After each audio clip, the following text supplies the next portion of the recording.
You have before you tonight the October 5-year forecast. And this is a requirement from House Bill 412 that was passed in 1999. We're required to pass the 5-year forecast in May and October of each year. And we do that to engage the Board of Education and community in long-range planning and financial decisions. It serves as a basis for signing the 412s, which would be like our negotiated agreements or our large contracts, and provides a method for the Auditor of State and the Department of Education to identify districts with potential problems. With the exception of 2012, when we had Ed Jobs funding, we are only talking about the general fund on the forecast. And the forecast is a working document based upon the most recent information, and it changes a lot. We'll see a lot of changes. Any significant changes will be required to have an update prior to May. Looking at the revenue projections, basically property tax estimates or assumptions remained the same from May. We do have our numbers for calendar year 13, and basically it remained flat. We had an increase of 0.05%.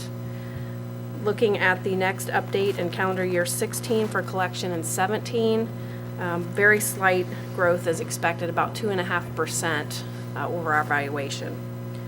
And growth trends between the update and appraisal are estimated to remain flat. Looking at tangible personal property, we did have the pipeline, Rocky Pipeline is already in the district and is in our forecast. We have an assumption that the Enterprise Pipeline was going to be expected for calendar year 14. That did not make the duplicate this year, so it'll be calendar year 15. We were recommended to reduce our valuation from $15 million. We reduced it down to $13 million. And we did hear that the Bluegrass Pipeline is no longer coming to our district. It was stalled in Kentucky. The capital plans have basically disintegrated, and so that was taken out of our forecast, and that was in there for $15 million evaluation. So that had an effect on our forecast. Tangible personal property direct reimbursement from the state has been held flat over the forecast. We get approximately $1.8 million a year in reimbursement. That is targeted probably in the next budget bill. The current law does keep it in the forecast at flat, but I would not be surprised if we see a decrease or a phase out of that. If they do that how they did the previous phase out, I would expect it to be phased out completely in about 1.5 years. So that could be another decrease in our forecast revenue. Our school district income tax, there's a projection of 2% each year, and that's up from the 1.5% that we had in the May forecast. Our actual increase last year was 3.14%, and looking at the average the last 4 years, we're averaging about 2%, so making that more in line with our historic information. Unrestricted grants and aid is our per pupil aid. We did receive the increase in our cap of 6.25% last year and the increase of 10.5% this current year. And we have 2% increases from fiscal year 16 and beyond. That is completely dependent on the next biennium budget, and really there's no historic trends to look at, so we are anticipating some increase. Will not be determined until next July. We do continue to receive casino revenue at $51 per student. We receive that twice a year, and that is in the forecast as well. One last thing about the unrestricted grants. We are approximately $4 million into the cap, basically meaning if the formula that was approved at the state level was fully funded and money was no object, we would receive an additional almost $4 million each year. So it'll be interesting to see what the next couple House bills do, because there's 2 House bills within the revenue projections of this forecast. Restricted grants and aid are career tech and economic disadvantage funding, and those line items are held flat over the forecast. Other revenue, we have return funds from the community schools that we sponsored. I would expect that we should receive those funds this year. They amount to about $550,000 combined, so I'm not sure when the timing of that will be, but it is in this calendar year.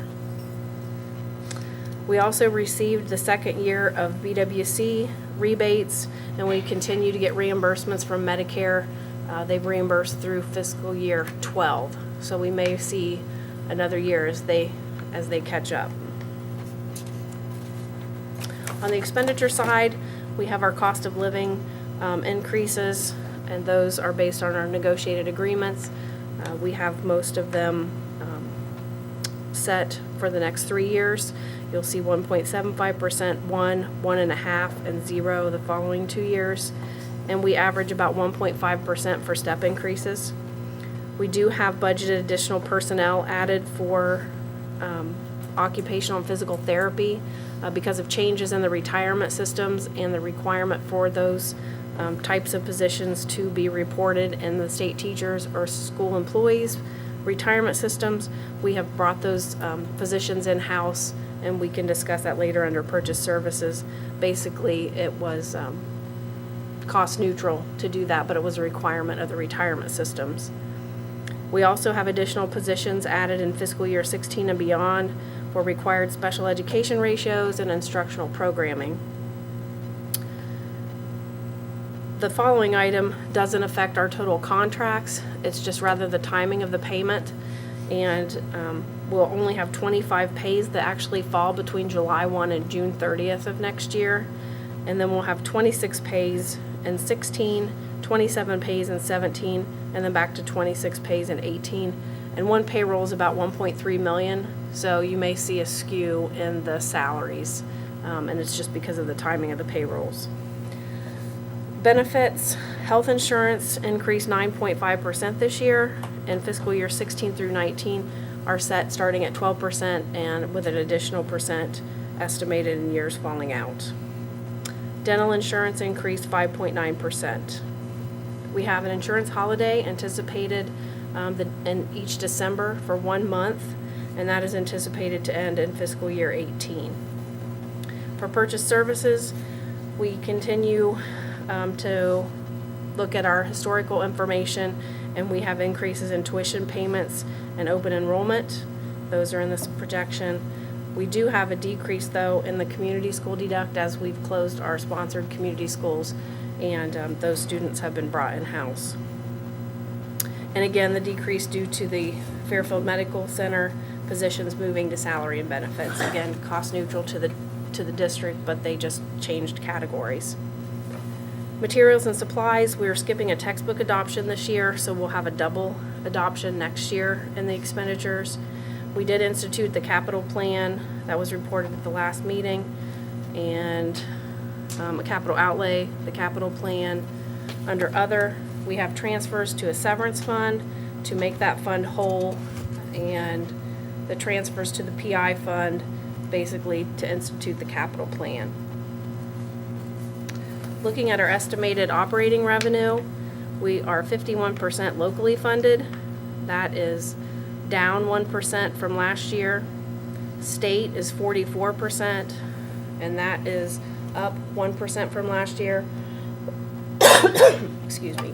And miscellaneous remains at 5%. On the expenditures, salaries and benefits continue to make up 73%. Purchase services 16%, materials and supplies 4%. These are our revenues versus expenditures since fiscal year 10. You can kind of see the revenues remain fairly flat until House Bill 59, and you'll see the drop there in revenue. And again, we cannot count the revenue from the income tax renewal until it passes. On the expenditure side, you'll see that increases over time, and again, we implemented the capital plan, which is increasing the expenditures. And here's the effect on the cash balance.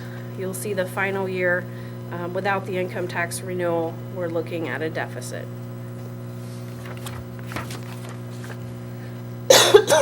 Excuse me. Items that could affect this forecast, of course, are the budget bills. Again, we have 2% built in the funding. That could be flat, could be more than 2%. The tangible personal property reimbursement, again, that's almost $1.8 million each year.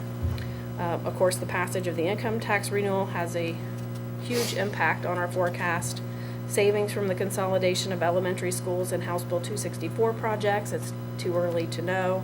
And the healthcare reform and the Cadillac tax, we're ways out there. The Cadillac tax could cost us $1.3 million in fiscal year '24 if we don't make changes to not let that happen. So again, that's a long way out there, but just something to think about.